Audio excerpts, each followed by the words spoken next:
السلام علیکم ورحمۃ اللہ وبرکاتہ۔ آپ دیکھ رہے ہیں ہمارا یوٹیوب چینل، امید ہے آپ سب خیریت سے ہوں گے۔ آج کا عمل انتہائی اہم عمل ہے اور اس کے اندر بہت سی اہم باتیں جو کہ سمجھنے کی ہیں، تو اس عمل کی اجازت کو حاصل کرنے کے لیے ہمارے چینل کو سبسکرائب کر لیں تاکہ ہمیں آپ کو زیادہ سے زیادہ اس کا فائدہ حاصل ہو۔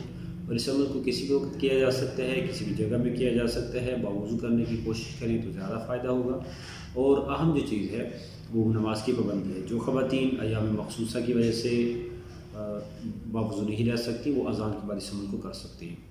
بہرحال اہم چیز وہ نماز کی پابندی ہے، اور نماز کے بعد اللہ تعالیٰ سے دعا ہے۔ جو چیز سمجھنے کی ہے وہ یہ ہے کہ ہمارا وظیفہ بھی اسی کے متعلق ہے کہ اکثر روزی کو کھینچنے والی چیز نوکری کے بارے میں یا اس کے علاوہ جو بھی چیز ہو جو کہ ہمارے رزق کے متعلق ہو، اس میں اللہ تعالیٰ سے معافی اور استغفار اور توبہ اس کا بہت بڑا دخل ہے، اور گناہوں سے بچنے کا بھی ایک اہم دخل ہے۔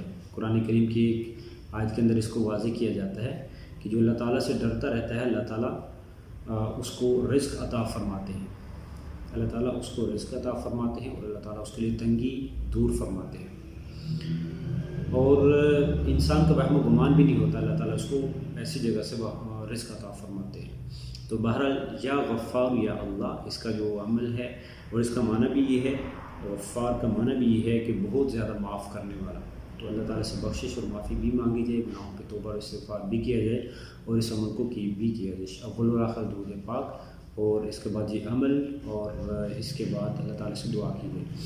اور عمل کے کو سنا بھی جا سکتا ہے، اور اس کو کیا بھی جا سکتا ہے نمازوں کے بعد میں، اور رات کو سوتے وقت بھی کیا جا سکتا ہے۔ اہم چیز جو میں نے بتا دی وہ نماز ہے، دوسری چیز دعا ہے، اور تیسری چیز اللہ تعالیٰ سے معافی مانگنا ہے، جو کہ اس وظیفے کے اندر بھی اسی کی طرف اشارہ ہے۔ تو اللہ تعالیٰ انشاءاللہ ہمارے لیے رزق اور نوکری کے اسباب پیدا کریں گے، اور اپنے خزانہ غیب سے پیدا کریں گے۔ اور اللہ کے لیے کوئی چیز مشکل نہیں ہوتی، ہمارے لیے مشکل ہوتی ہے، بس اوقات ہمیں کوئی راستہ نظر نہیں آ رہا ہوتا، اور اللہ تعالیٰ ہمارے لیے راستے پیدا فرماتے ہیں۔ اور ہمارے لیے بہت سی چیزیں ناممکن نظر آتی ہیں، لیکن اللہ کے لیے کوئی بھی چیز ناممکن نہیں ہے۔ اللہ تعالیٰ کی ذات کے بارے میں ان اللہ علی کل شیء قدیر، اللہ تعالیٰ ہر چیز پر قادر ہیں، اللہ کے لیے کچھ بھی مشکل نہیں ہے۔ تو ہم اللہ تعالیٰ سے یہی دعا کرتے ہیں کہ اللہ تعالیٰ ہمارے اس مشکل کو، پریشانی کو آسان کر، جس کے جو ہمارے بعض گناہوں کی وجہ سے جس میں رکاوٹ پیدا ہو چکی ہوتی ہے، تو اس لیے اللہ تعالیٰ سے سچی توبہ کرنی چاہیے، معافی مانگنی چاہیے، اور جن گناہوں کے اندر ہم مبتلا ہیں انہیں چھوڑنا چاہیے۔ اگر وظیفہ بھی کریں، استغفار توبہ بھی کریں، اور گناہ جن کا ہمیں پتہ ہے ان کو نہ چھوڑیں، تو اس عمل کا بھی فائدہ نہیں ہوگا، اور توبہ کا فائدہ بھی ہوگا۔ چھوڑنا چاہیے، دوبارہ پھر کبھی غلطی ہو تو پھر توبہ کر لینی چاہیے، لیکن توبہ کرتے وقت یہ نیت نہیں ہونی چاہیے کہ میں نے دوبارہ کرنا ہے۔ بہرحال اللہ تعالیٰ ہم سب کی مدد فرمائے، اور اللہ تعالیٰ ہر قسم کے ہمارے مسائل کو حل فرمائے۔ السلام علیکم ورحمۃ اللہ وبرکاتہ۔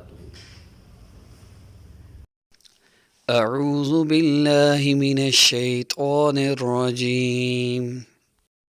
یا غفار یا اللہ، یا غفار یا اللہ،